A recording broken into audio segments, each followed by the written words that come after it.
Hi everyone, the book that I am reading this week is called Winter on the Farm. Now, if you remembered around Christmas time, I read another Little House on the Prairie book about Laura Ingalls Wilder. Now, Laura Ingalls Wilder was a pioneer girl. She was born right after the time Abraham Lincoln was president, and she traveled around the Midwest with her family in a covered wagon. So when she grew up, she wrote stories about her childhood. She also wrote stories about her husband's childhood.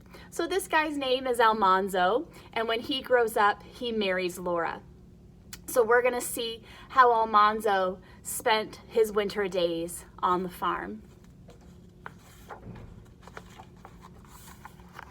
Once upon a time, a little boy named Almanzo lived on a big farm in the New York countryside.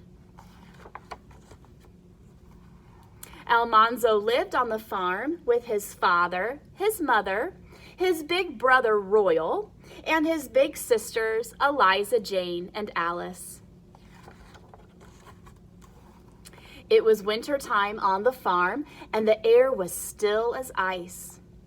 The farmhouse roof was covered with snow, and great big icicles hung from the eaves as Almanzo and Royal hurried to the big barn to start their chores. Almanzo always went first to the horses to touch their velvety noses. The horses all knew Almanzo, and their eyes shone softly when they saw him. How he longed to run his hands along their smooth necks. But Father did not think Almanzo was old enough to take care of the horses yet. So Almanzo put a barn frock on over his good school clothes and went to help Royal make clean beds for the cows and the oxen and the calves and the sheep. They did not have to make beds for the hogs because hogs make their own beds and keep them clean. In one stall were Almanzo's own two little calves. One calf had a white spot on his forehead, and his name was Star. The other calf was bright red all over, and Almanzo called him Bright. Almanzo scratched around their little horns, because calves like that.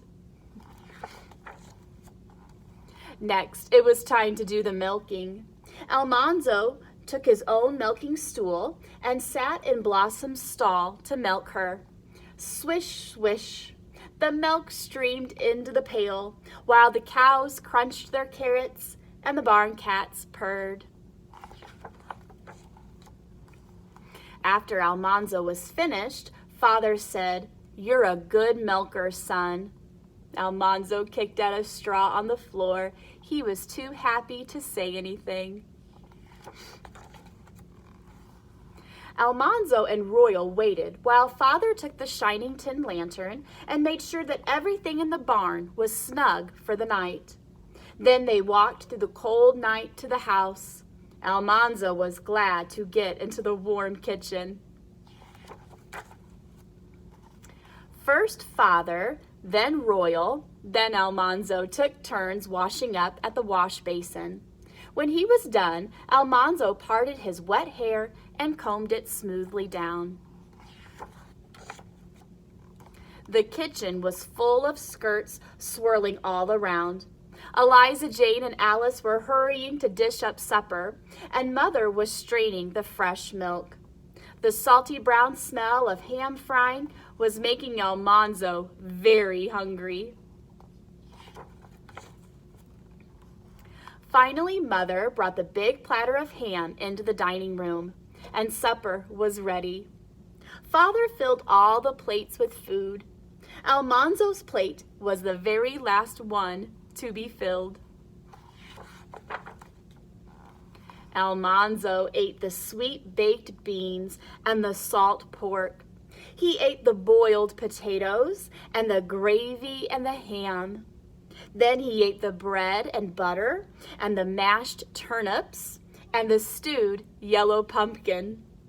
Last of all, he ate a large piece of pumpkin pie. Almanzo felt very comfortable inside.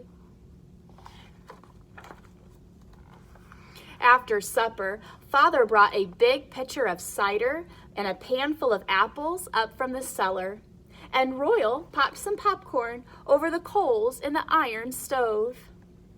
Mother knitted and rocked, while Eliza Jane read aloud from the paper, and Alice did her sewing. Almanzo sat by the stove, eating apples and popcorn. I like seeing how Almanzo's family spent their evenings together. They might have some chores to do. There was lots of work to be done on the farm, so here mothers may be repairing some clothes or making some clothes. They wouldn't have a TV to watch or video games to play or anything like that, so Eliza Jane is reading aloud to the family to entertain them.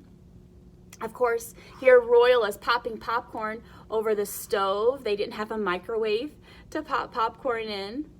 I like in Laura's stories too, she talks about her father playing a fiddle a lot of times to entertain the family in the evenings. Soon it was time for bed, and Almanzo sleepily climbed the stairs. It was good to be a farmer boy. So that's Winter on the Farm. I have lots of Little House on the Prairie chapter books and picture books here in the library that you can check out.